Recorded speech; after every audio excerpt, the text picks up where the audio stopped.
You can't spell sports talk radio without Marc Daniels. This is the beat of sports.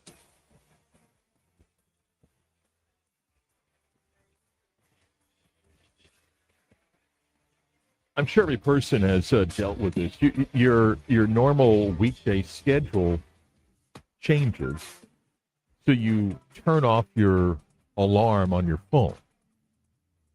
And I did not turn it back on last night. So normally I get up at 5:55. So 5:37 I rolled over, and I said, "What time is?" And I was praying it was 3:30. Well, I said, I hope I got a couple hours. It was 5:37. I'm like, oh, all right, fall back asleep,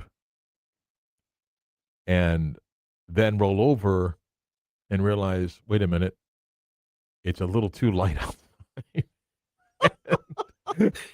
And popped up. It wasn't that bad. It was 6:18, and I'm like, oh, I forgot to set the alarm and everything. And I mean, it could have been like 9:18. But I think Kelly would have called me. But I had like, oh my God. And then you just like, What? Everything's thrown off by just the 20 minutes. So. Well, I thought you would have just said, screw it. I mean, 18 minutes. Might as well just get up now. No, I was so tired. The 18 minutes would have been worth a lot more. So anyway, good to be back. It's Monday edition of the Beat of Sports. Thanks to you, Chris, last week, and to Mike Tuck for filling in. Wasn't expecting to be out the entire week, but ended up being the week. I appreciate Mike sitting in, and good to be back. Was in New York beginning of last week, and then was dealing with some family stuff, and got back late last night and at it today, and I didn't get much sleep. That's okay. It's good to be back into the flow of things, and on we go with this Monday edition of the program. How are you?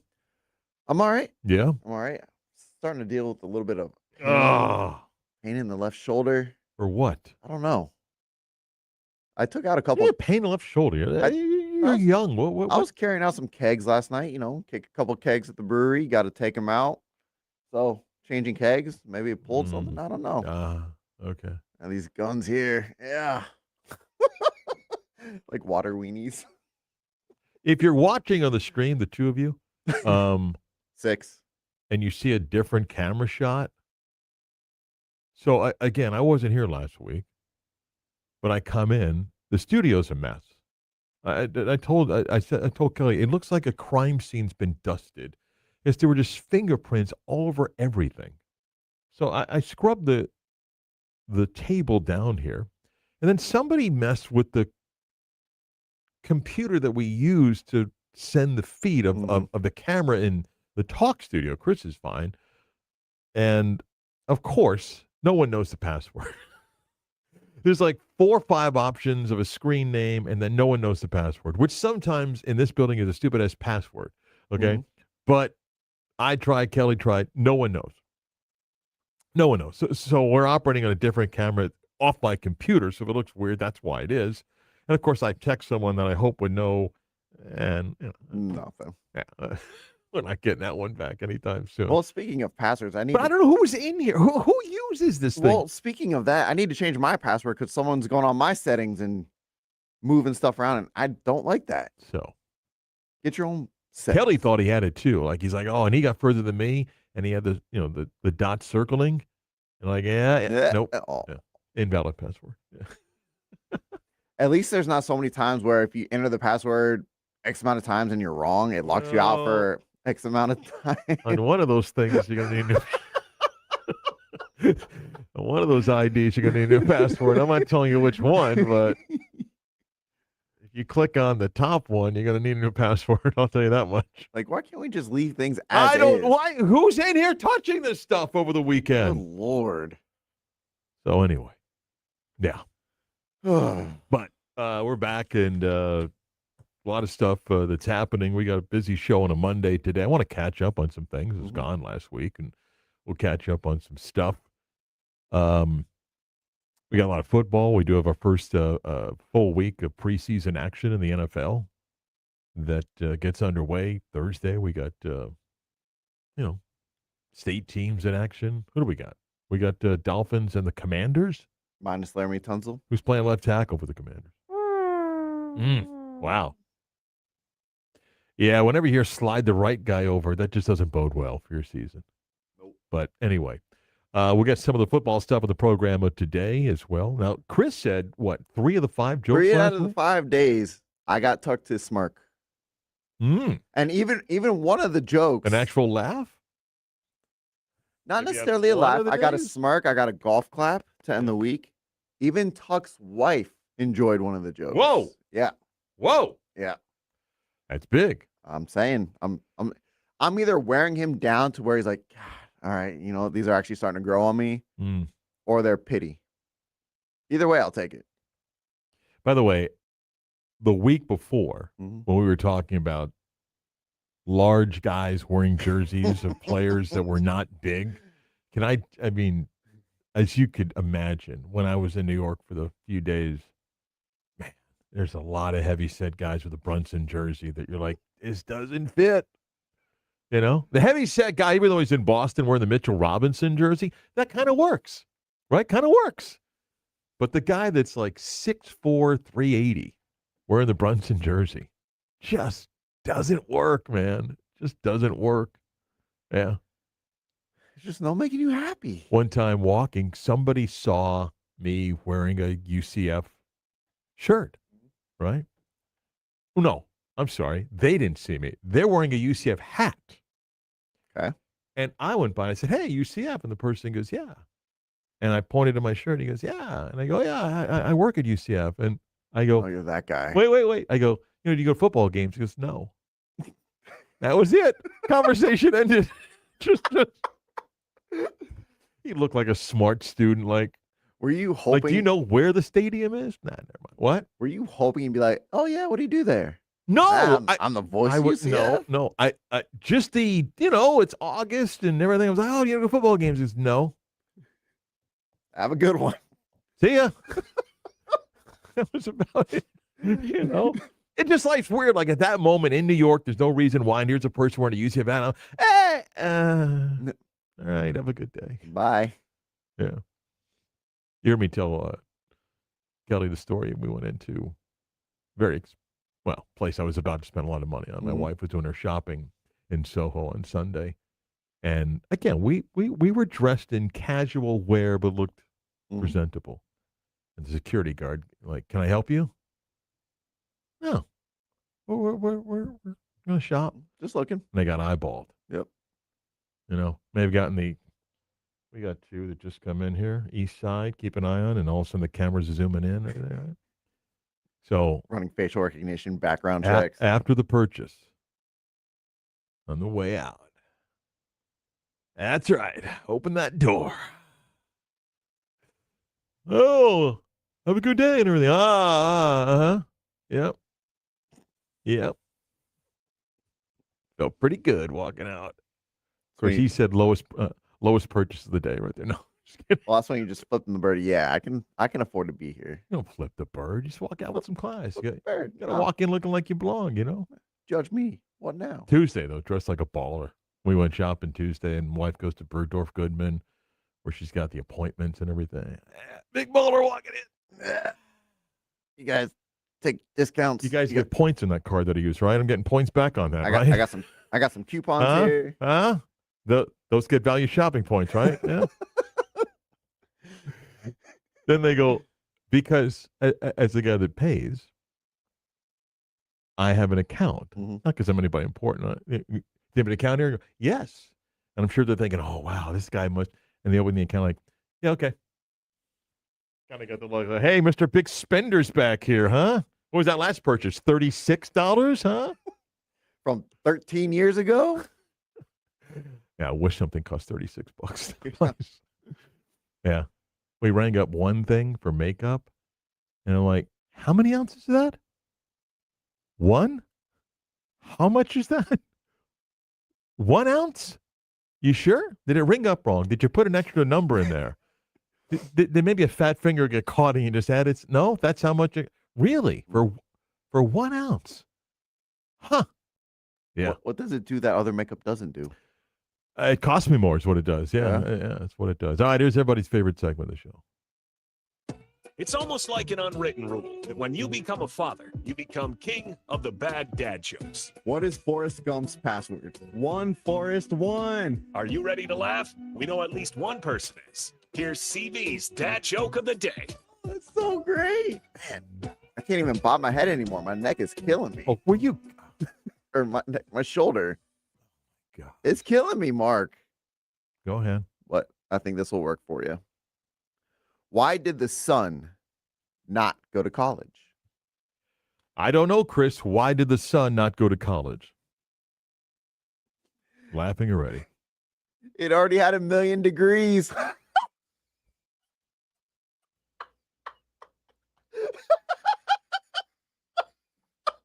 Because the sun's so.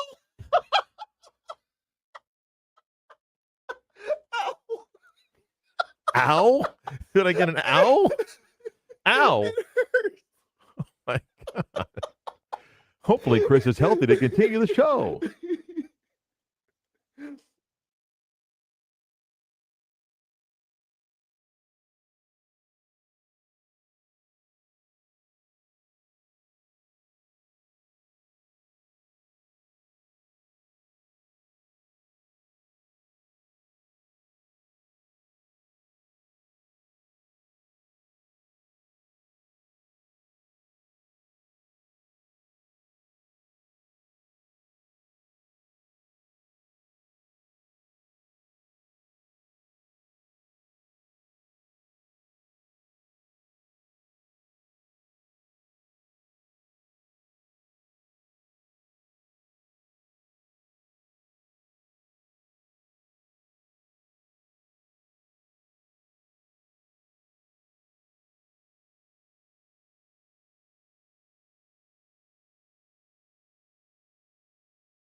He's the voice you trust for the teams you love. You're listening to Marc Daniels and the Beat of Sports.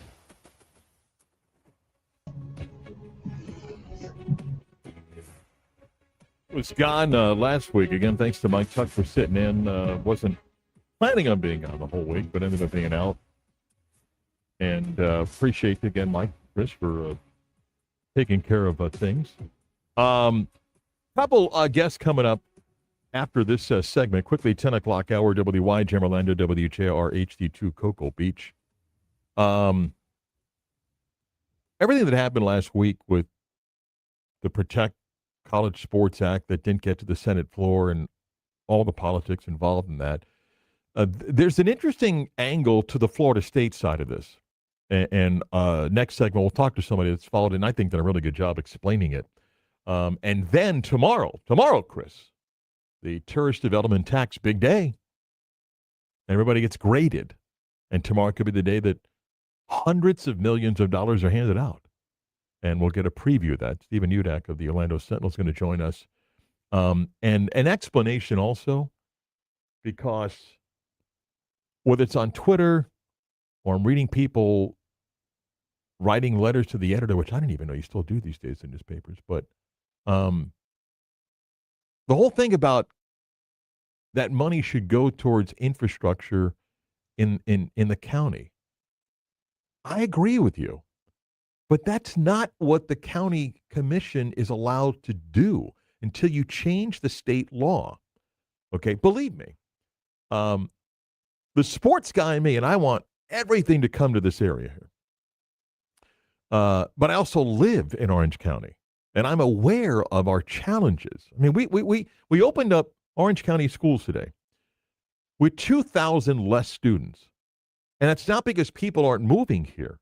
Heck, there was a survey that came out late last week, the weekend. The number one city in the country where people are moving, Orlando. In the country. Here. So there's an influx of people, which means we're challenged about roads and schools and paying firefighters and policemen and all that stuff. And you're thinking, well, gosh, you guys have these hundreds of millions or billions of dollars. I'm in your group. I'm in that group. As a tax-paying resident of Orange County, I'm in that group. But until the state law changes, they can't do that. So please stop writing, well, never stop writing letters to the editor. I mean, that should always continue. But don't go on Twitter and go, oh, who needs a baseball stadium? Or why does UCF need this? Or who needs that? The state law needs to change. Now, maybe that will change, and we'll talk to Stephen coming up about 10:35 or 10:40 on that. But today, Chris, as we speak right now, the College Football Playoff Management Committee on a Zoom call.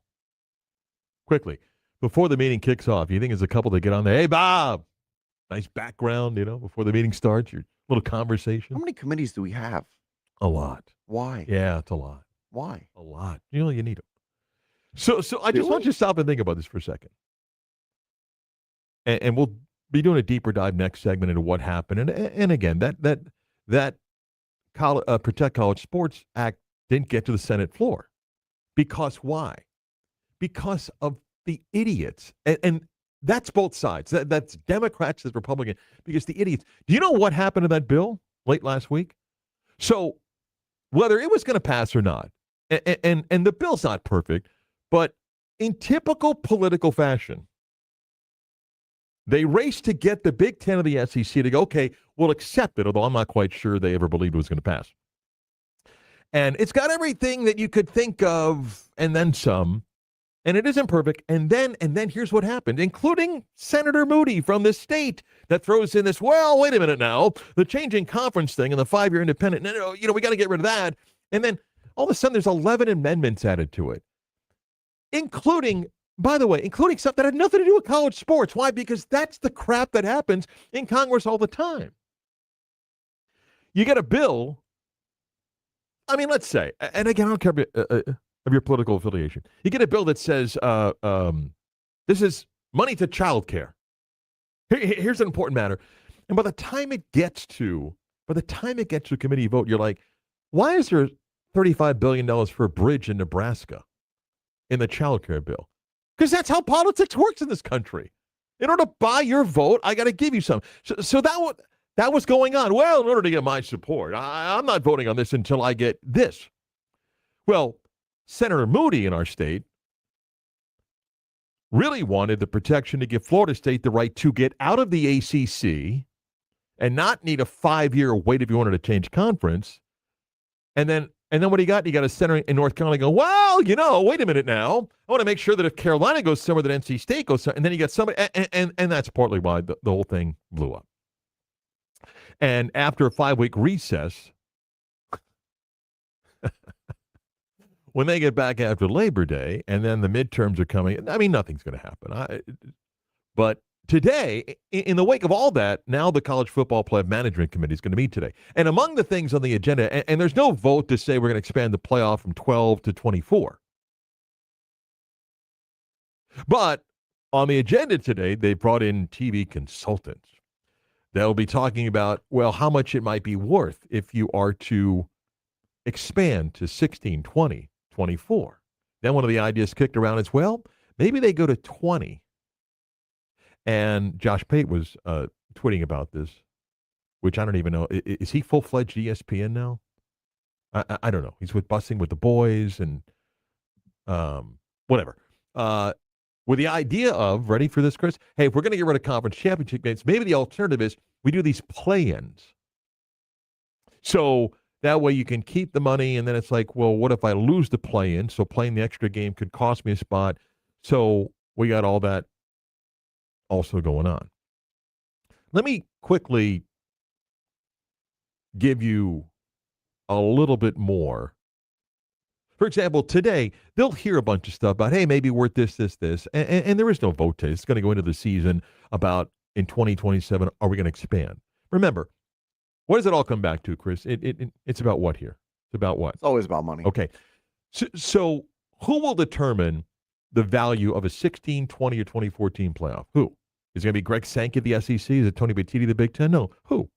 TV. Right. So the people that are going to pay for this. ESPN does not want to expand the playoff. Do you know why? Because they own the exclusive rights for the 12-team playoff. They sublicense, meaning given TNT pays to air the playoff games that they pay. But they have exclusive right to it. If it goes above 12, then it goes to market. Well, who wants a 2014 playoff? Fox. Mm-hmm. Why? Because then they get a piece of the playoff here. Now, you can argue that a 2014 playoff is going to be worth more money to everybody. Maybe, I don't know. But let me bring it back down to something else, because even though it was out last week, I still kept up with some stuff. It didn't stop expansion and realignment Twitter geeks of jumping on there, go, oh, what does this mean? And I think if I followed it, I believe South Florida is in both the ACC and the SEC, according to all the realignment people. Because, again, the Protect College Sports Act said you can go to 19 teams. And people are like, okay, 19, well, they're going to go here, and you'll take these teams and those teams, and if the SEC takes these teams, let me tell you something.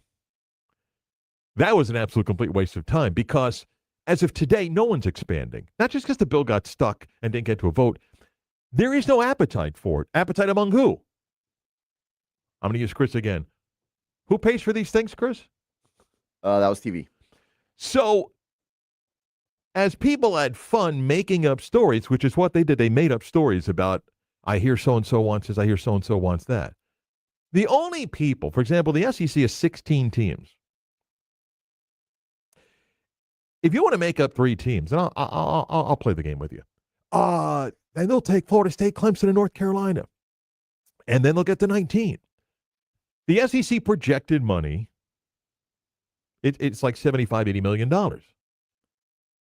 That's another $250 million, by the way.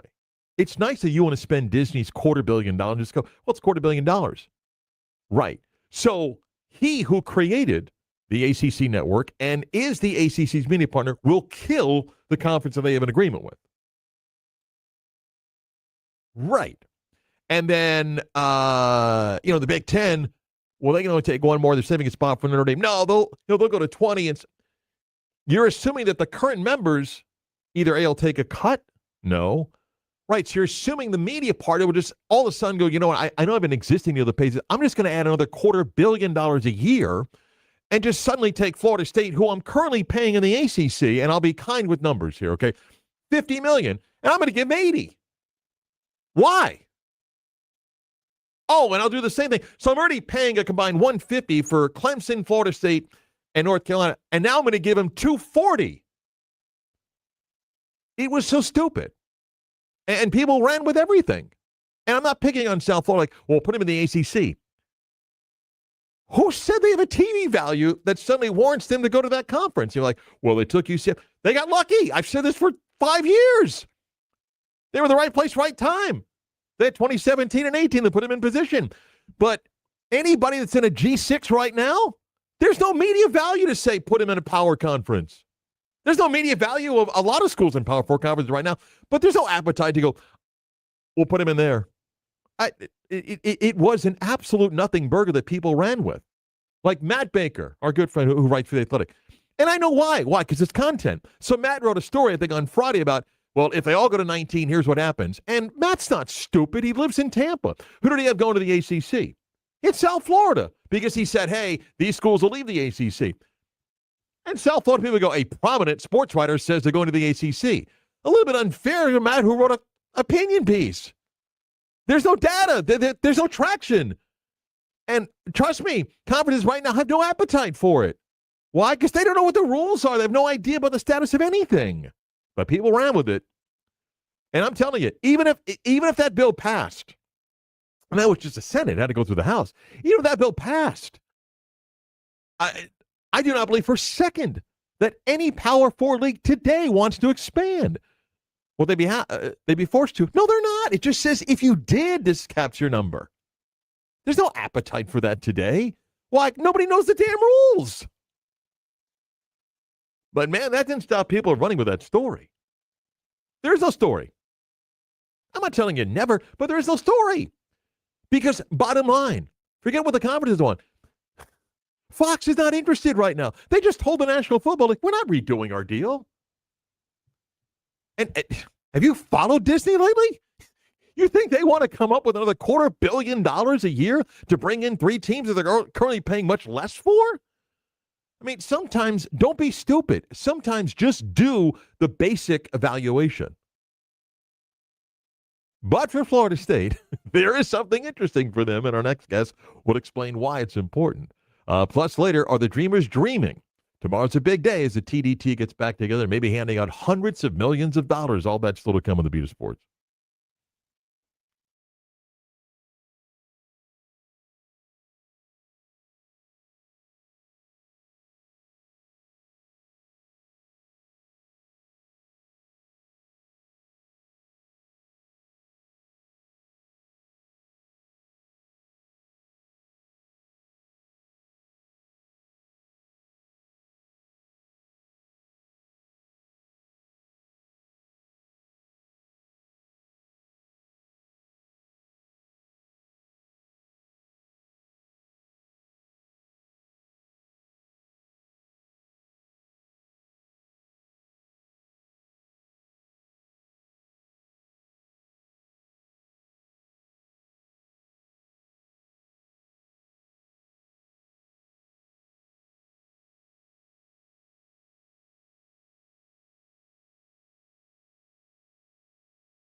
Can access this show on FM 96.9, AM 740, the iHeart app anywhere in the world. Just download the free app and you can listen to us there, and you can watch the video stream on our YouTube page, 96.9 The Game, which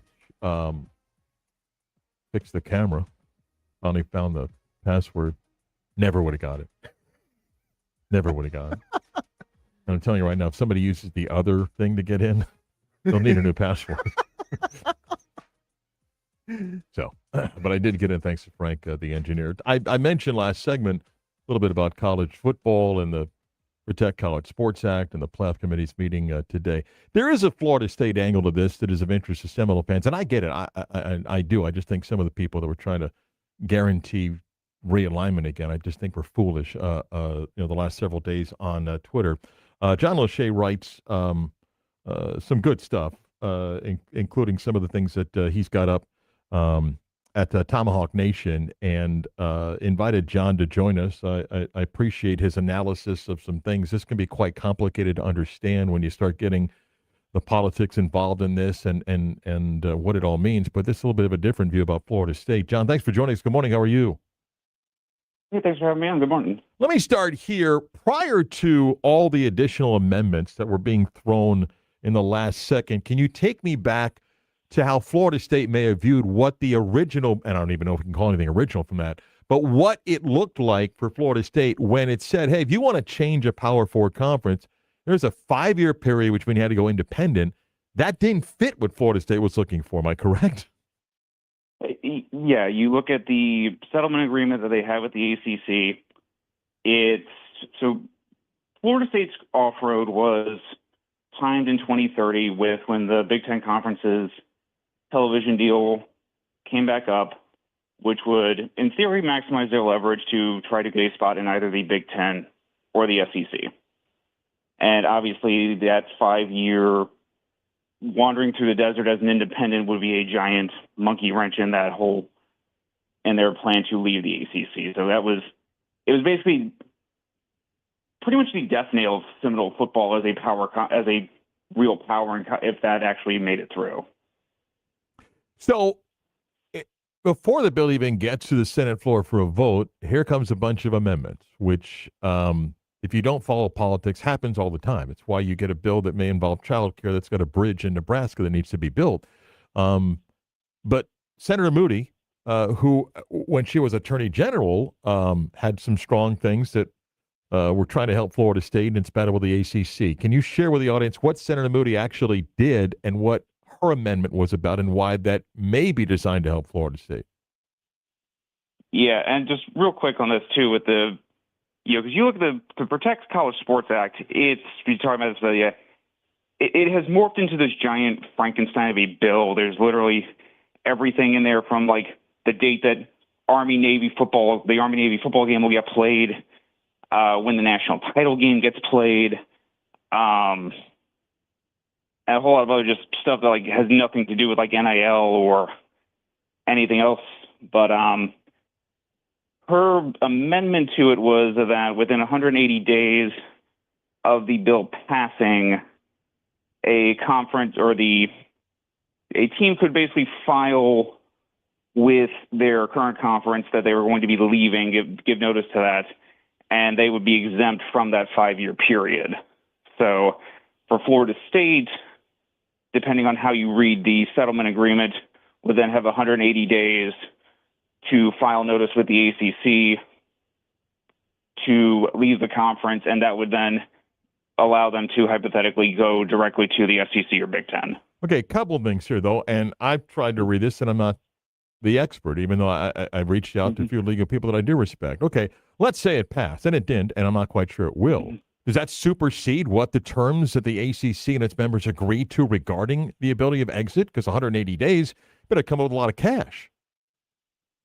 So, no, it would not supersede that. So FSU is still going to have to write a very big check to get out of the ACC. Now, whether that is, the $75 million number that you see a lot quoted in the media, that was timed with that 2030 exit. Correct. Now, let's say FSU puts in notice for 180 days and then has to leave, say, 2028 or 2029, that number then jumps up to over $100 million. Which is a big check. I mean, people just assume that universities have an endless supply of dollars, and I think they're quickly learning that not the case in the college athletic world. I don't know if it's as simple as people think. Now, again, it didn't pass, and it's still kind of stuck here, but as I'm sure you know, for every Senator Moody that says, here's an idea because it's going to benefit one of my schools, you got senators in other states that need their schools protected to keep a conference going. And for example, the senators in North Carolina are in a tough spot. You may want North Carolina to get out, but those that are at Wake Forest, they don't want this thing to change. And other smaller schools in P4 leagues, just because she wants that amendment doesn't mean it was going to pass. And I think that's that's really why we're here. We basically, the NCAA had 10 years to figure out a working model after they lost the O'Bannon lawsuit to come up with an actual workable frame rate. Instead, they spent their time, I always think about the UCF kicker that they basically told that he had to choose between being a YouTube guy or playing football. That's what they were more concerned with in that time period. And now that it is a political thing, it is every state, every senator, every guy is basically trying to get their own piece of pork into this bill. This bill's basically become like any senator or congressman that has had anything they have thought about regarding college sports, they're basically stapling it onto this bill in an attempt to get it passed. And like I said, now, whether or not that, and to be honest, I actually don't think this will get passed. Like, this was largely dead in the water until the SEC and Big Ten basically got several major concessions in terms of the spending caps, and frankly, until it got leaked out that the president was basically leaning on the conferences. You give it another 5 weeks, and where we are with, who knows if that'll even be a priority at that point. So to be frank, I don't think this will actually pass. But I don't think this passes either. So somebody race back to Florida State. Assuming the Protect College Sports Act does not get to a Senate floor and the House floor, which I don't think it will happen before the midterms, I don't know what happens next. So let me ask you, what do you think is next for Florida State? Because if the bill doesn't pass, it doesn't pass. So where do you think Florida State's mindset is now? Because the exit is not as simple as people think. And maybe you and I will disagree on this. I'm not quite sure that there's a home to go to. I don't believe today the SEC and Big Ten has any interest in expanding. But that's just one person's opinion. So you give me your thoughts. Right. So I don't think Florida State spends several $1 million in legal fees, and with that lawsuit, without at least some assurances that they will have a landing spot. When you look at the number, Andy Stables wrote an article a few years ago. 4 million TV viewers is the magic number for Fox, ESPN, in terms of that's what they actually pay money for. There's at this point 2 programs that still consistently deliver at least 4 million TV viewers for marquee games that aren't in the SEC and Big Ten. Notre Dame, Florida State, that's it. I think, so at some point they will end up in, whether that's, with a Power 2 league, whether we end up having a breakaway league, whatever that next step for college sports looks like, I think Florida State will be in there. It is going to be a very hefty check. How the Florida State pays for that is still clearly to be determined. But okay. You and I may disagree with that, and that's fine, but can I ask you the next question? There's the check. And you've written previous stuff about some of the financial challenges that Florida State is facing. I understand why they did with the stadium, because that was a thing to do. And in hindsight, maybe, hey, we needed that money to pay a guy. It's a massive check. Where does that come from with the bills that are in the future here? I mean, there's just so many tickets one could sell. And people just assume that these schools have endless dollars. Where does the money come from? I have to imagine, Sportico and a few other outlets, we've been filing public record requests on this as well. Florida State is one of the first schools that's been looking into private equity. I have to imagine LSU has already sold a portion of their athletics to private equity. Well, I don't know if that's true or not. I mean, a deeper dive into that. I'm not quite sure they sold a private equity group. They may have a model that smells like private equity. I just think people forget that aspect of this. Let me ask you this. If there's no Protect College Sports Act, do you think Florida State stays where they are until we get to 2030? Yes. At this point, if there's no Protect College Sports Act, then there's no.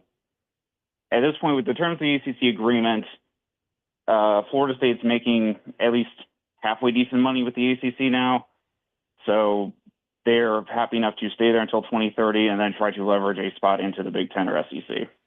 One last thing, and I brought this point up before you came on, and I'm not saying you've written this or said this. Some people would assume, hey, you just pluck Clemson, North Carolina, Florida State, you drop in the ACC. Why would ESPN suddenly pay schools $80 million that they pay for $50 now? Why would they pay more money for schools they get at a cheaper rate now? I understand the idea on that. It's that you are, at this point, so it's two things. One, obviously, this is also becoming an ACC versus Fox thing of, do you want to make sure Florida State stays within your network?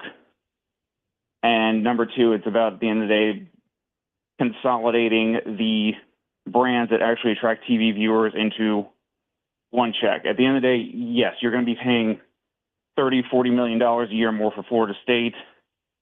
But once those brands leave the ACC, when that ACC contract comes up again, what is the ACC going to be worth? Maybe $20 million a school? I don't know, you may be right, but I'm just saying people that think it happens before then, I'm not calling you, I just think are crazy. They're not going to pay more money when they get somebody at a different rate now. You might be right in 2030 if the ACC and to a degree the Big 12 blows up, but they're not going to pay more now. So people that think, well, they would just jump and these leagues would pay more now. That's crazy. They wouldn't do that. Get them at a discount now. So we'll see what happens in a few years, and you may be right. But people that also think about super leagues better be careful. I mean, the National Football League, you go 12-5, it's a good season. In college football, if you want 32 brands, you better get used to 8-4 because people win and lose. You don't get the Indiana non-conference schedule when you start shrinking the number of teams that you can play. So I don't know. Look, I think Senator Moody was doing it just for Florida State, and I think she was right to try to do what she did. I think she also knows that the bill, absolutely, the amendment is no chance of passing. Yeah. I mean, you look at they bring the Ashley Moody amendment. People can forget that Notre Dame literally wrote themselves their own exemption in that bill, in the first version of that bill that passed. So, right. If you. Now, I'm just going to say that I think Notre Dame did their part to protect. I don't blame her for doing what she did. I think she also knew it was good PR, and it had no chance of passing. And I think she knew that. Exactly. So at the end of the day, I think it was like this bill was largely dead in the water until all of a sudden it became a priority for the White House. And then, like I said, in 5 weeks, we'll be in some other priority issue with the country. So it's never going to pass. And this is basically going to be a footnote on college athletics history. But yeah, at the end of the day, it's frustrating because the NCAA had a decade to figure out something and sat on their hands. We'll see. I'm not quite sure when Congress gets back that this will be brought up again. John Loche's on X or Twitter at JLOESCHE88, and you can read his work at Tomahawk Nation. Thanks, John. I appreciate it. By the time we get to September, the Protect College Sports Act will have like ammunition for the Iraq for the war in Iran. Keep playing that. Hey, what do we got? Yeah, we're going to cap the NIL pay, and we're going to pay for warheads. Why? Because that's what we do in Congress, right? That's what happens. Tourist Development Tax Task Force is back tomorrow and could be handing out hundreds of millions of dollars, including the sports properties around here. We'll get the latest on what to expect at tomorrow's meeting next.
More sports, more banter, more Marc Daniels. This is the beat of sports. Tomorrow, Tourist Development Tax Group gets back together again, and at stake is hundreds of millions of dollars for a variety of projects, among them sports-related. The Orlando Dreamers Baseball Group is seeking almost $1 billion for a stadium for a team that may or may not be coming. UCF seeking dollars for athletic facilities there. A lot of other projects. Stephen Udak has been kind to join us before. Covers a lot for the Orlando Sentinel these days, particularly in Orange County and across the area. Thanks for hopping on, Stephen. Good morning. How are you? I'm great, Mark. How are you? Good. Always good to hear. Yeah, it's good to talk to you as well. I start here. Look, every day I talk sports. I'm a pro sports guy, and yet I read a story in your paper, which I proudly support because we need that. Orange County schools go back in session today. 2,000 fewer students mean potentially millions of dollars less because of just the model. There's a financial shortfall. I read letters to the editor, which thank God we still have those, and people say, hey, we got to take some of that tourist development money. We got to put it towards infrastructure. I love sports. I want that money to go towards infrastructure, at least a portion of it. I want better roads. I want schools and all that stuff. So I'm going to start here. Can you please explain to those that may still not understand or hear why that's not the case, why we cannot take the hundreds of millions of dollars we make by tourists coming here and put it towards infrastructure? Well, I'll do the best I can. I think one of the things is at least 40%, 40 cents of every dollar collected has to go towards tourism promotion. That is what the state law is. Now, it depends how you calculate that. If you calculate the money that's gone into the convention center, which the reason it was created was to promote tourism in Central Florida, right? Well, we easily hit that because in the history of the tax, which started at 1 or 2% in 1978, over that span, $5.9 billion has been collected. $3.1 billion of that, 52%, has gone to the convention center. Visit Orlando, which is the agency that promotes tourism in Central Florida, does lots of other stuff too. They've got $1.3 billion over that span. That is the second largest place where the money is gone. That's 22%. So the venues, 588 million. So it's, I think we would hit that threshold, but I don't think that the county has not ever really calculated it that way. So I'm not sure. I'm not sure I can explain it beyond that. Right, but it's not as if they can just say, okay, we're going to take the $400 million and put it towards our roads and so forth. The state's got to change the law. And I don't know, and I'm going to get to tomorrow's meeting a little bit. I don't know if we have a governor that's going to be a new governor. I don't know if upcoming elections means a better chance to change that. Does it not? What's your thoughts on that? Or is it like this is the law and it's not changing anytime soon? Well, I know Mayor Deming has always said that this is the law. We'd love to be able to do these things, but this is the law. To your question is, will the upcoming elections change that? I doubt it. I mean, you have to have a statewide, the state legislature has to be willing to make these changes. And certainly our leaders here, for the most part, the Ana Escamanis of the world, and Carlos Guillermo Smith, they want this flexibility. They hear the people in Central Florida saying, we need flexibility. Like, there's 200,000 more people here every day because of tourism. Mm-hmm. That's a strain on roads. That's a strain on our water. That's a strain on our sewers. That's a strain on lots of things. So our legislators locally want that kind of flexibility. I don't know that that's enough to get it done. Let me bring it to tomorrow. What will tomorrow's task force gathering lead to? They're now assigned to grade the projects that have come before them. Can you walk us through what tomorrow may be like? Yeah, I think that I kind of like this process a little bit. I like to hear the different pitches that people have made. This one has been rushed. Excuse me, it's been rushed, I think, a little bit. I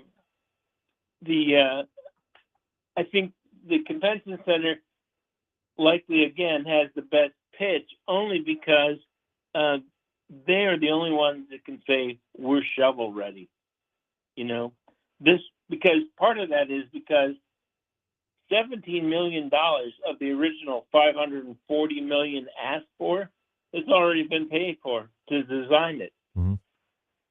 So because the convention center project is two different projects. One's called 5A, one's called 5B.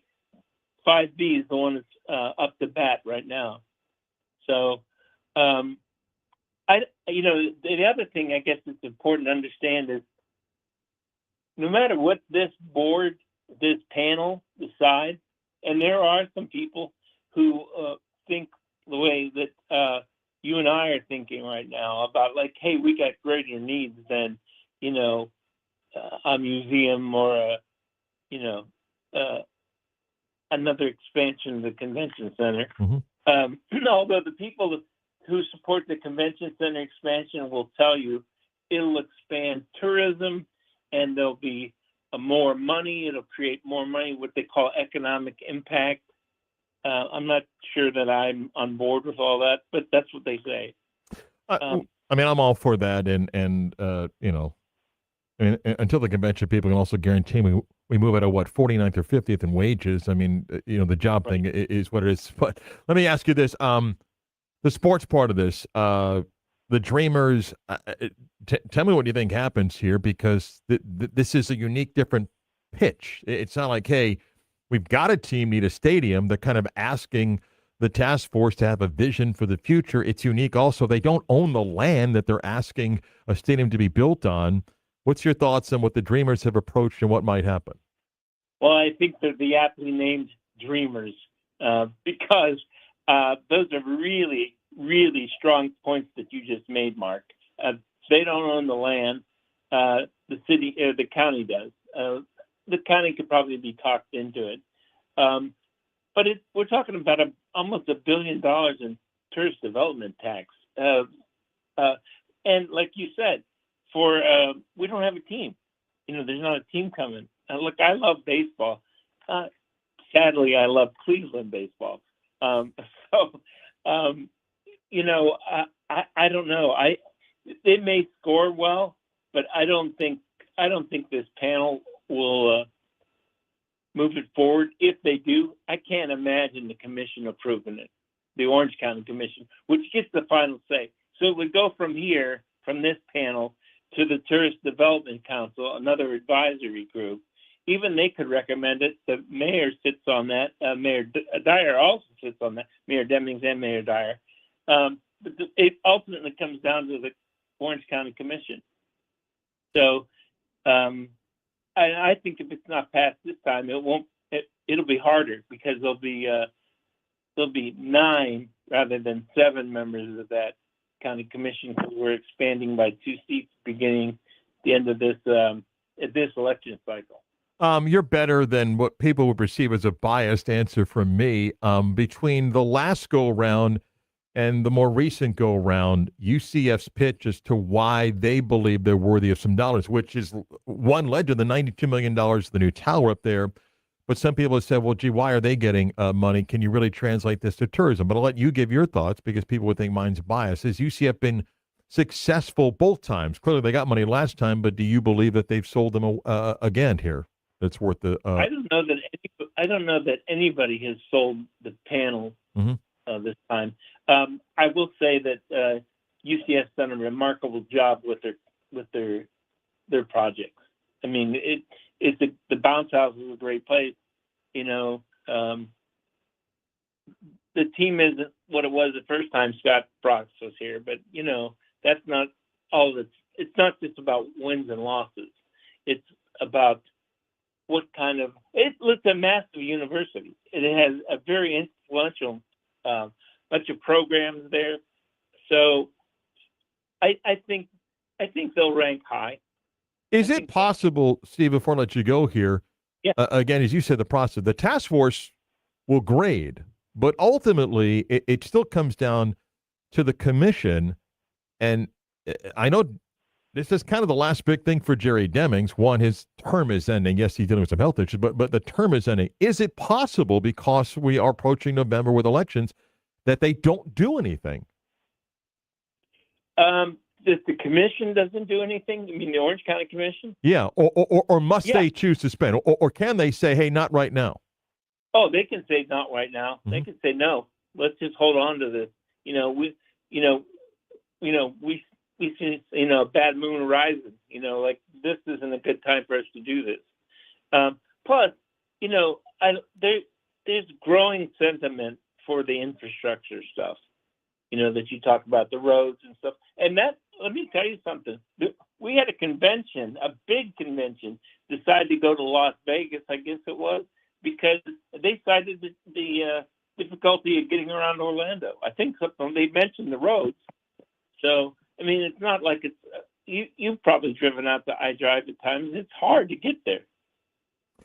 Yeah, although I've also run adjacent to the Las Vegas Convention Center, and I'm not quite sure that it's as easy there either, but there's less cars because people are staying at those resorts, and the walk is probably easier. But last thing, it's just you looking at a crystal ball. Do you anticipate tomorrow that they do decide and that the commission will commit to spend dollars? And I guess my last one, not even sports related, that Dr. Phillips request, that is a massive request. That is a big one. Yeah, something else, isn't it? Wow. There's a lot of private money in there too, but there's over $3 billion worth of requests, and many of them are worthy. Sure. I mean, the Sports Incentive Fund, the Greater Orlando Sports Commission has proven over the years they spend that money the right way. They work hard for it. Jason Siegel, those guys, Steve Hogan, they work hard. And same thing with Dr. Phillips is a world-class place. So I don't know that any of the things will get passed tomorrow. I think they'll be ranked high, and I honestly can't handicap it. I don't know. I will say this, and again, they are partners with maybe the Sports Commission and Steve Hogan's group at Florida City Sports. As you talked about, and I don't think people understand this, the dollars they asked for, it did lead to get the Jaguars here and other events and from WWE and the international soccer stuff. That is serious dollars that has led to those big events coming here. The one other thing, and it's better than me, and I'm not picking on the Dr. Phillips stuff, because when we did the venue thing many years ago, they went to the table with more private dollars than anybody. I mean, they were not asking for as much public. They're coming back asking for more of the tax dollars now. But the core of that was private money. I mean, nobody could argue what they did the first go around. It's a big ask though this go around for that though. Yeah, I agree with all those things. And like I said, there are many worthy projects on there. And as crazy as it sounds, there's more projects than there is tourist development tax money. Because we have been on a record heater with tourist tax collection. Part of it is that there's thousands of more rooms around here now, and the room rates are higher. Yeah. So that's one of the reasons we're going to break $400 million per fiscal year for the first time ever. Which is, I track this stuff not as closely as Phil Diamond. Yeah. But Phil Diamond's people really are on top of this. The comptroller. Deputies like Eric Gassman, boy, they know what's going on. Yeah, So, it's funny. I'll leave you with this, and people in Hillsborough and Tampa will laugh and go, "Oh, you're not as big of a sports town as us." And from a pro sports team, they're right. But trust me, every night that the Hillsborough County Commissioners go to bed, they dream of a half year of what we make over here in 1 year when it comes to tourist tax money. They would kill to have that because their race situation would not be as challenging. Hey, I know you're busy. I appreciate the time. We'll follow the story. It's interesting. Thanks, Steve. I appreciate it. my pleasure, Mark. Great talking with you. Stephen Udak, who covers Orange County for the Orlando Sentinel. And again, a couple of things, and Chris, I get this all the time, just to remind people. The state law needs to change, okay? The state law is the reason why the dollars cannot go towards anything infrastructure-wise. And I'm a huge sports fan, obviously, but I live and work, well, sometimes work in Orange County, sometimes across the county line, but I'm a taxpayer and I want some of that money to go towards infrastructure. I get it. But you need to push for the state law to be changed. And that's, I don't think the upcoming election of a new governor is going to lead to a change, regardless of who wins. So that's not the county commission's fault. Now, they could push more, but I don't want to get into the whole politics. You know why they don't push more for it? Mm-mm. Because if you push more for that, guess who's going to come ask for a piece of your pie? The state. That was the deal. Like, hey, you can go and cause noise, and then someone in Tallahassee is going to go, well, wait a minute, this is the state of Florida, and then they're going to want a piece of it. So it's sometimes lay low, okay? And I think I have an idea, and I wasn't told by anybody, but I think I have an idea what they're going to do, what's going to get good grade. Dr. Phillips, I mean, the convention center is going to get money. Why? It always does, and that's an argument you can have for years about it. I do think Dr. Phillips, I don't think they're going to get the complete ask, but they're going to get some money. And a big reason why they're going to get some money is because, like I said before, when we did the whole venues thing many, many years ago, they had the most private dollars. They came with the most committed private dollars, and they still get a ton of money from private dollars. They're going to get a chunk of it. I think UCF's going to get something. I don't think they'll get the full ask. They're prepared for that. And again, I know some people think I am not an anti-Dreamers person. I'm not. I applaud and appreciate what the people there have tried to do. I'm just trying to be honest sometimes. They don't own that land. They would need the county to work with them. And if the Rays reach a roadblock, which we're well past every deadline that the Rays had told Hillsborough County and Tampa, we're way past the early July, mid-July, early August. We're way past it, okay? If the ownership of the Rays decided to make a phone call to this area about possible relocation, they don't call the Dreamers office. They call Orange County or the city of Orlando and say, are you interested in doing something? It's not that the Dreamers couldn't work with a new owner and say, hey, here's our plan, but they don't need them. They could engage in a but they don't own the land. They need somebody in Orlando or Orange County to go, well, here's a piece of land and let's talk. If they want to sell the team, that's one thing. And the challenge that the Dreamers had before this task force is you're asking somebody to envision a future. And you say, well, that's all the projects. Dr. Phillips will tell you, here's the events we envision for the next 20 years. Some of them in the next 3 to 5 years. Steve Hogan and Jason Siegel, the Sports Commission, Steve Hogan, the Florida Sports Commission, can say, if we do this, we plan on having these many events. Here's the events we're talking about, from WrestleMania to more international soccer, bidding for college football championship games, a greater partnership with the NFL, talking to the Bucks if they have to do stadium renovation. The Dreamers are asking Orange County to say have a vision, which is fine to sell a vision. But it's a tough one because you're not guaranteeing a team when you say, well, put aside money and hold. It's a tough sell. But I appreciate it, and we'll see what happens. The TDT task force meets tomorrow morning at 9 o'clock. And by the time that meeting's done, they will have given their recommendations. But like Steve said, it then goes to the county. The county usually rubber stamps it, but they have no obligation. With an election coming up, there may be a little sense of why don't we pause and not do something.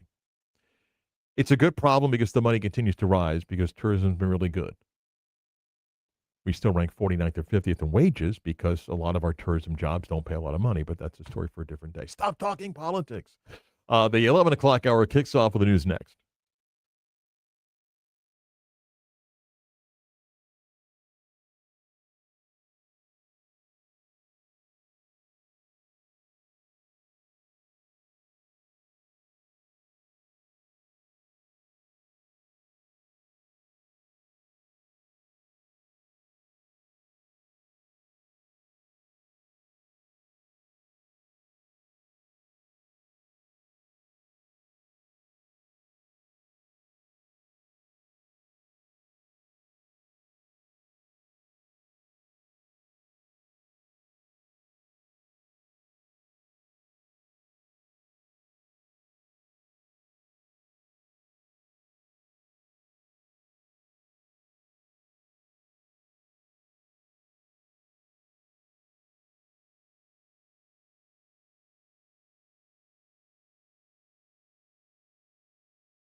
Let's really do the news. Yes. Now it is time to do the news. But now it's time for the news. 11 o'clock hour, WYJ Orlando, WJR, HD2 Cocoa Beach. It's the Beat of Sports. Marc Daniels back in studio. Chris Vasquez is sitting over there. The NFL gets set for its first full week of preseason action, and the injury bug begins to hit everybody. Laramie Tunsil, the five-time Pro Bowl left tackle for the Commanders, out for the year with a tricep, or out for an extended period of time with a tricep injury. That is among many injuries. Cade Mays for the Lions, 8 to 10 weeks with a wrist injury that will have him miss a significant time. Luther Burden of the Bears will miss the preseason. He's got a groin injury. Teddy Bridgewater retired. Maybe more just mental wear and tear of another NFL season. So typical preseason injuries going down. As we speak, the College Football Playoff Management Committee, whatever, the group in charge meeting and discussing a variety of ideas, which include, by the way, models for a 16, 24, and 20 team playoff. Hearing from media executives about the value of expanding the college football playoff and the pros and cons, this committee is not expected to make any decision today. There'll be no votes, so this is more of an information type thing for people to get up to speed on.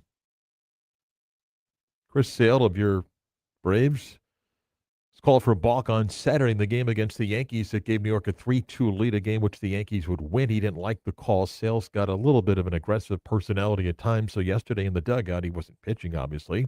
As the umpires came out from their area down the third base line where the Braves are, Sale said a few things and got ejected before the game. I always love the pitchers who aren't playing in a game getting ejected. I said to Kelly, if you're a starting pitcher and you get ejected like that, he should miss his next scheduled start. You say, Why well, he was ejected? He wasn't suspended. What's that? He was ejected from the current game. He wasn't suspended. You're ejecting somebody where they're obviously not going to play. But, I mean, you get ejected in the ninth inning of a game, too. But Sale's known as a little bit of a hot-temper guy. Yankees lost yesterday. Why? Because they stink in extra inning games, by the way. Well-pitched series, but, yeah. Elsewhere, Michael Brennan, 22 under par, easily wins the Wyndham Championship. He gets a spot in the FedEx Cup playoffs to begin this week, and also a spot in the Masters for next year.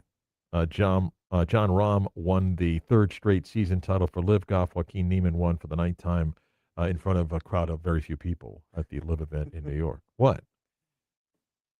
It was not well attended. Sorry. Can't help you with that. And let's see. Oh, and another controversial red card. This one for the Americans in the under-20 CONCACAF Championship down in Mexico. The U.S. lost 2-0 to Mexico. They were down 1-0, and a red card that was a bogus card. It looked like a fairly clean play, and if you want to give a yellow card maybe, but the red card put the U.S. down a man. They lost 2-0 to Mexico. Speaking of soccer, UEFA, CONCACAF, which the Americans are part of, and the African Nation Federation, all three in a joint statement basically telling Gianni Infantino of FIFA, resign or else. The question is, are they truly unified? Because particularly UEFA, the European group, has caved over the years, but it looks as if this time they may have greater support, and Infantino is running out of allies. As more stories come out about his business dealings, it looks as if he has put himself in a spot that he's lost a lot of allies, including one big political one that no longer cares about FIFA as much as they did for 6 weeks when a tournament was here. And Infantino thought maybe that could be a bailout, but maybe not the case with that. That's what's happening in sports. We got preseason football. When's the Dolphin Commanders game? Thursday or Friday? Thursday. All right. That was actually a pretty solid Hall of Fame game. And then Haynes King got hurt. Yeah. Like, you Did know. you see who the Panthers signed? That'd That'd be former Gator. Kyle Trask. Trask was brought in. I saw bits and pieces. I did happen to watch the final 4 or 5 minutes of that game. Actually, pretty exciting. I mean, if you're going to watch a preseason game, let it come down to something like that. Haynes King is a guy that I don't know if he can last on a roster, but I'm just telling you, man. One, I saw that dude when UCF played him firsthand. Then I watched a bunch of times. Chris, I don't think anybody in college football took more hits the last 3 years than Haynes King, just by the way he played and how they used him in the run game. Okay, I'm not quite sure anybody took more hits than he did. And tough dude. Again, don't know if he sticks. Playing the quarterback position, you definitely don't want to be taking a lot of it. No, but the offense they ran at Georgia Tech, he was a run threat and took a ton of hits. So out now for a while. All right, do a little bit more football when the Monday Distributed Sports continues next.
It's amazing what we do in any sport.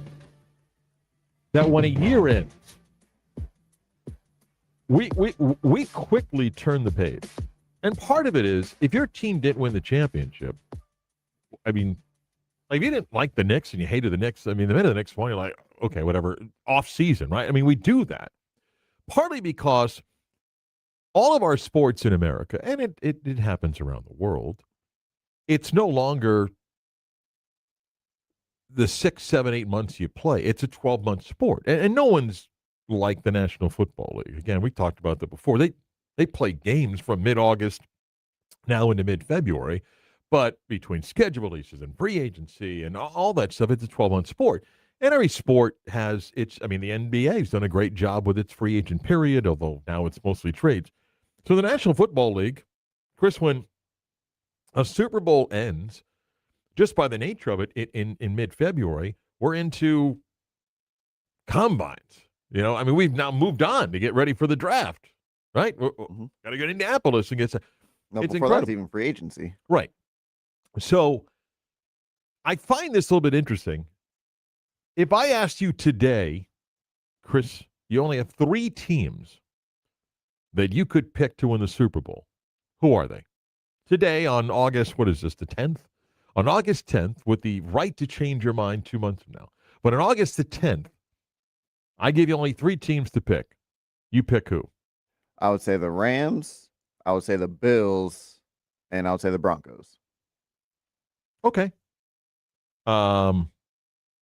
Rams, Bills, Broncos. Mm-hmm. Okay. One of the other great things about the National Football League is that one year could be different than the next. We have examples of the last to first in the National Football League a lot of times, right? Part of why fans are so into the National Football League. And maybe I'm caught up in the moment here. And maybe it's also proximity. Does anybody talk about the Seahawks? Or were the Seahawks just, and I don't mean this as a criticism towards them, because sometimes being boring doesn't matter if you win a championship. But I just pulled up a couple different sports books and so forth. Rams, Ravens, Bills. Seahawks are there. They're like 4th or 5th overall, but they won a Super Bowl. I mean, every team loses a few players and then they add a few. But were the Seahawks like the most quiet team to win and then just, we're on to next year? I mean, there was no big off-season Yeah, they didn't make it. noise. They lost Kenneth Walker. They did. Zach Charbonnet is going to miss a chunk of the season. Right. So, And I'm not saying that they should be the favorite. It's almost like, who won the Super Bowl last year? Like, some people be like, and you're like, Seahawks. So as we go into this preseason,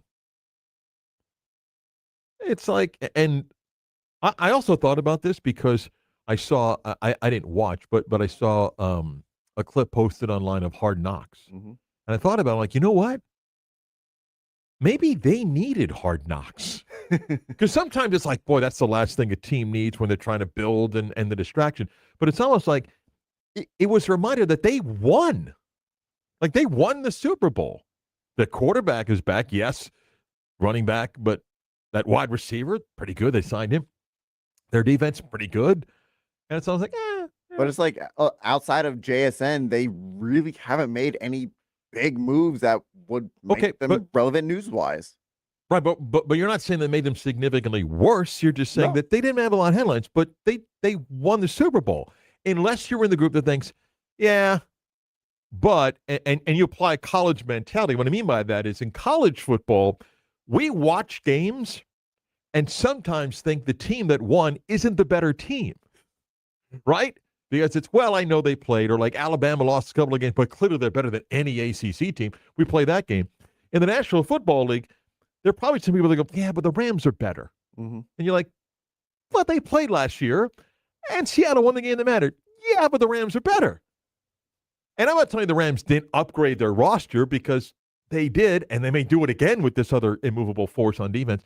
But it's almost like, yeah, I know the Seahawks won, but Somebody had to win because at the end of the season last year, Chris, and I watched the same games you did, and I know who won the Super Bowl. And if somebody said, all right, now rank at the end of the season, rank the top 5 teams, would the Seahawks have been one? I don't think so. I don't think they'd be in the top 5, Which is honestly. kind of my point here, right? That and by the way, that could have applied to the NBA. The Knicks were not the best team in the regular season. They weren't the best team in the East. The 2 best teams may have been in the West, and they beat one of them in the finals. But if you said, okay, I know they won, now just tell me who you think the 5 best teams are. They wouldn't be number 1. They wouldn't be number 1. And the Seahawks like, yeah, but I don't have one in the division. Why? Well, the Rams. I just find it interesting. Now, they get teams that have gone to back-to-back Super Bowls. I'm not talking about winning. I'm just saying getting to back-to-back Super Bowls. Doesn't happen as often as you think. I think last one's what, the Chiefs? Chiefs in 22 and 23. Before that, the Patriots in 2003 and 4. It doesn't happen that often. I mean, you go back and think of the Bills and everything, but since 2000, and the Chiefs played in 3 straight Super Bowls, 22, 3, and 4. Patriots in 16, 17, and 18. But just getting to back-to-back Super Bowls doesn't happen that often. Yeah. Part of it is not like college football. Part of it is a little bit of roster turnover. Mm-hmm. But I had some time last few days with some things. And I'm like, man, let me just go check on the Seahawks. I'm like, they're still talented. Part of it may be, I don't even care if a person identifies himself as an NFL fan. Some people couldn't name their coach, right? Mm-hmm. And then you'd be like, Sam Darnold's their quarterback. Yeah. I think that's got a lot to do with it, too. Is no, people it still does. don't buy into Sam Darnold. It does when you have, and it's funny. Josh Allen hasn't won. Okay, Joe Burrow hasn't won. Darnold won. Those guys are flashy. Right. Right. Sam Darnold, is he married? I don't know if maybe his wife or girlfriend's not running her fingers through his hair like Justin Herbert. God, stop that. She's a good-looking girl, though. Maybe that's part of it. But the Seahawks are just like the ultimate and I say ultimate under the radar. They're not like the 12th favorite to Sam win. Darnold's got a good-looking. He got married actually this year, April 3rd. Okay, so And his wife's good-looking girl. well, $30 to $40 million a year is going to attract. Yeah. Wow. Yeah. Wow. What? Taking a shot at Sam Darnold. I'm just saying. Taking a shot at Sam Darnold. I'm just saying. Listen, I don't think Justin Herbert's a model either. He's a California cool kid. Yeah. Got the wavy blonde hair. But the Seahawks are just like, yeah, they're there. They're there. And I said Chris picked 3. Maybe if I said 5, but you said that they wouldn't have been in your top 5. I don't think so. No. But they did win the Super Bowl. They did bring a good chunk of that team back. And there's part of it why, if you look at teams that have made consecutive Super Bowls, it's not a long list. There is a hangover. Mm-hmm. Like, I've said this, I don't think the Knicks are getting back to the NBA Finals. I just think that there's a hangover. They bring most of that team back, but you win. You just have there's tremendous pressure to win. Then when you win, it's really hard. And a lot of guys also lose the hunger now that they got the championship. Yeah. Because that's the whole goal. Come on, let's do it again, which makes you realize why some coaches are really, really good to be able to motivate players. And, the old Patriot version of Bill Belichick, not the current Carolina coach. Yeah. And you got to have great players. The one who's judging his. Hey, Adam Vinatieri, settle down. His girlfriend's cheerleading competition. And you know what? Maybe it's the best thing for Seattle. Well, flying under the radar? Yeah. Sure, the Rams should be the favorite, right? Nobody should think about us. We're not supposed to win this thing. So are we doing the old chip on shoulder? But I don't know how much you can play that because, again, they're the 4th, 5th pick at most places. And I'm not playing the whole schedule, but it's that Wednesday game against New England, at Arizona, at Washington, potentially 2 winnable road games one coming east, Mm-hmm. then home for the Rams and Niners before playing at Denver, and they get Kansas City. So it's a challenging schedule, but maybe there's something to it that you're just under the radar without all the hype and buzz. Maybe. But I think at this point, hype, buzz or not, I mean they're a well coached team. Yeah. They have the playoff experience. Now they just Gotta prove you navigate can run the ball though now. exactly. Right. Can they navigate Have a the- championship defense. Yep. Yeah. Question is with injuries, can you run the ball? But I mean that's the hardcore X and O stuff. I just saw it, and again I saw the clip from Hard Knocks, and I was just thinking, man, nobody talks about the Seahawks. Part of it is on the East Coast. I'm sure out there they're excited, but we do it all the time. I mean, unless your team loaded with personalities and maybe the major marketing quarterback, we're on to the next season so quick. We're just on to the next season because there's always now something that happens afterwards.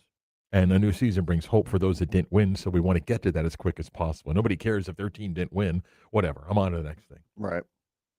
I wonder if it was like this when Russell Wilson won and they had the Legion of Boom, because those are major personalities on that team. It's a good question. And Pete Carroll was a personality. Mm-hmm. No, I think there was a greater thought that they could Repeat. go on a dynastic run. Yeah, I think so. Mhm. I do. This seems like not a flash in the pan, but just given what the Rams were and then what they've added and what Right. they could potentially add. Right, but we're falling back to I know who won last year, but who's a better team. Yeah. Right? And listen, it happens. It happens more. Well, it happens a lot that you play an entire season, whatever it is. If it's 17 in the NFL, 162 in baseball, 82 in the NBA, that team's not guaranteed to win a championship. And you're looking and go, hey, they had the best record. They were the most dominant team, but they didn't win a title. Stuff happens of injuries or, fluke bounces or plays like that. And it doesn't cheapen what Seattle did last year, but won, and we're just going to move on to the next thing. Yeah. Chris is fired up for third-string quarterback play this week. Oh, I can't wait. I think we're going to have Sam Howell I got to go starting. find, and I didn't save it, and I saw the story, and I got to go find it. Somebody did, and man, you want to talk about doing a deep dive. They compared, I think it was I don't know if it was the last 10 years or 5 years to the previous 20 to 25 years of snaps taken by first-string quarterbacks in the preseason. Good Lord. Yeah. Yeah. Yeah. And it used to be, I mean, didn't play a lot, but your number one quarterback would get out there, do a couple series, maybe a quarter. Then the second game, maybe the same. Then it was they play into the second half in the third game. Now, I think last year, and again, I wish I saved it. I think there were like 6 to 8 teams whose starting quarterback didn't take a snap the preseason. Didn't take a snap in a game, and was healthy compared to 25 years ago. You're still paying the same price though for that preseason game. Oh, of course. More the beat of sports next.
Hey, it's Johnny Magic from Johnny's house. Look, we've got you covered with the hits and what's going on in the city beautiful. And Mark, he's got everything you need to know in the sports world, with maybe a touch of sarcasm. This is the Beat of Sports with Marc Daniels.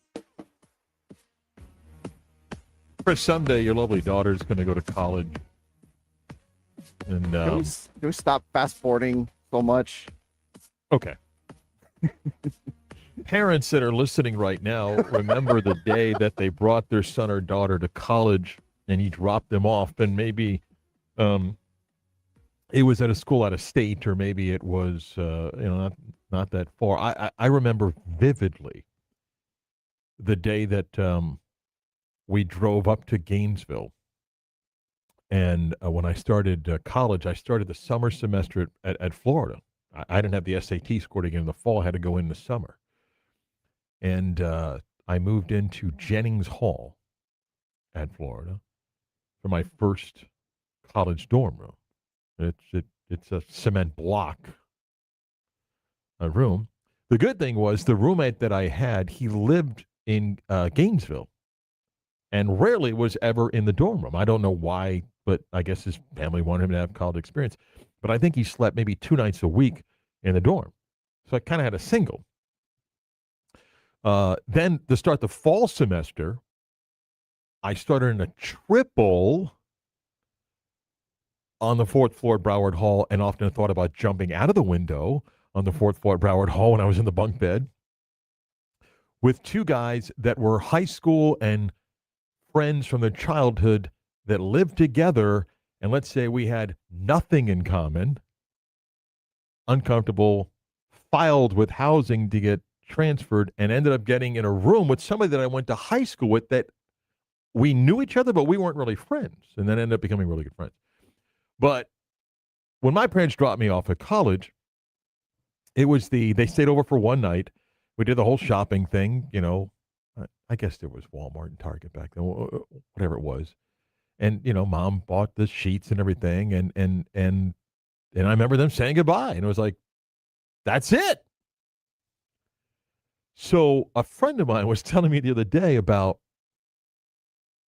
he has a daughter that's doing sorority rush. And they have a rush coach where they paid someone to help their daughter because getting into a sorority is it means everything. And they're paying X amount of dollars, and it's expensive. And they help you on how to prepare for the interviews, the types of questions, and all sorts of things, and depending on what sorority and so forth. So I made the mistake also on just Twitter clicking sorority rush coach. I'm like, oh my God, it's more. Then I end up getting fed this content. And if you're thinking, yeah, hot SEC chicks, no. Interior designers for dorm rooms. People paying like $10,000, $15,000, $20,000. And yeah, it is mostly SEC. A girl, like, and these elaborate rooms. I'm like, this is unbelievable. Like, I had the wooden bed with the metal base that you stuck on the other to make a bunk bed. You threw a mattress about as thick as a sponge. And you threw a sheet that maybe stayed on it, and then I didn't realize I'm supposed to wash the sheet. When does that happen? And now it's like an elaborate suite that you walk into and everything. Like, what? Why? I don't know. I'm like, wow. I mean, rush coach? Is this just like interior decorator for a dorm room? And I know their parents right now going, where have you been? Out of the college scene for better than a decade with my daughters now, or at least, 31 and 29, almost a decade for both. Yeah. Is this just like guy brain? Where brain. It makes no sense to us. Why? It has to be. Like, I didn't rush sorry. I didn't rush it for time. I wish I could rush. I washed dishes at sorority houses in Gainesville, but I didn't rush a fraternity. Not because I wasn't cool enough, but I had to work to pay for college. I didn't have time. I cannot imagine Dad, can we hire a rush coach? What my dad would have said. Or if I said, hey, can I get a decorator for the dorm room? My dad would have said, what? Yeah. Maybe I'll buy you pillowcases. That's about as far as I was going for stuff like that. It's unbelievable. Yeah. A different world. And now I can't get it off my timeline because, you can't help but click it on like, okay, what does the room look like? And now I just get all these So things. what did the room look like? It's unbelievable. It's like you walked into a 5-star hotel. The bedding, the table set up in the middle, the linens, the desk area, the curtains on the window. You couldn't do that yourself and save yourself No. $15,000? You want me to send you one, don't you? No. Yeah, you do. I'm no, gonna send because you I one. don't want that on my I'm gonna- timeline. Too bad. I'm going to send it to you. Great. I'm going to look at it on the 96.9 Twitter. There's I saw this morning, and the answer is yes. Cole Kozlowski played linebacker for UCF last year. He was their second leading tackler. He is among the players that, because of the ruling, and he didn't have to go to court, he was in the ruling that covered it, that got a 5th year. And he is on the roster, listed at number 43 and back at practice. Now, he's got to get himself up to football condition because, Chris, he had guys that finished a season that either A, were going to prepare for the NFL and so forth, but Cole thought his playing days were over. And he'd moved on by getting a job and working in the real world, and the opportunity came about. And so UCF's second leading tackler is back. Leading tackler was the other linebacker, Lewis Carter. But Cole is back and beginning to practice. He is not up to full speed right now because, if you're not in football condition, it's not like, hey, put a helmet on and we're good to go. But he is back, which is a nice get for UCF, like a number of these players that are kind of wondering about eligibility. And now, I was reading about some of the Texas Tech basketball auditions because Jermichael Stowell did get eligibility. But Darian Williams, who played at Texas Tech, transferred to NC State, declared for the draft, did not get drafted, and had prepared for other pro opportunities and went back and signed a nice deal to go back to Texas Tech. Why do we even have rules? Well, we don't right now, so. We don't right now. Dan Hurley, and I don't know if you guys discussed this last week, the UConn coach, who I have to admit has grown on me, who I was convinced was the most insane individual in the first year that UConn and UCF were in the American together and everything. He spoke for like 5 minutes the other day about the current state of their game and players and everything, and it resonated in the college basketball world, but it also fell on deaf ears. Do you know how many players, and his point was, you can't keep doing this. Meaning you can't try to develop a team and then come August when a bunch of 23, 24, and 5-year-olds gain eligibility go, you know what, I'll pivot to do this. He didn't think it was sustainable. Do you know how many players are on the LSU basketball roster today? I think it was 4. Chris is right. Today is August 10th. Will Wade has 4 players on the LSU roster today. He'll tell people he's got a plan. People far smarter than me that know who's still out there think they have no idea where he's going to go find. Forget about having 15. John Calipari said that when he got to Arkansas, because I need 9 guys. If I can get 9 guys and I can get a bunch of walk-ons. But I don't know where he finds 4 or 5 other guys except if he goes to Europe, which he probably will to get 3 more. And if he's got 7, I guess it's enough to do a rotation and add a few walk-ons and everything. But he's got 4. 4. What's your hat say, Chris? What are we doing? So what are practices like? A little 2-on-2. Maybe get, the student managers out there. Play like some 3-on-3 maybe. Play some knockout. Yeah. Yeah. Horse around the world. Yeah. By the way, Heather Dinich reporting that of the college football playoff management committee meets, among the many different things being kicked around, We got 12, 16, 20, 24 is ready. It's 20 with 4 play-in games. You play 4 playing games to get to 16. So 13 plays 20, 14 plays 19, 15 plays 18, 16 plays 17. So we'll give you 4 play-in games. Yeah. We'll do all this. We'll keep tossing this salad around and see where it goes. Yeah. Great stuff. Back to put a wrap on the Monday show next.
Time for the latest news, gossip, trends, and off-the-wall stories.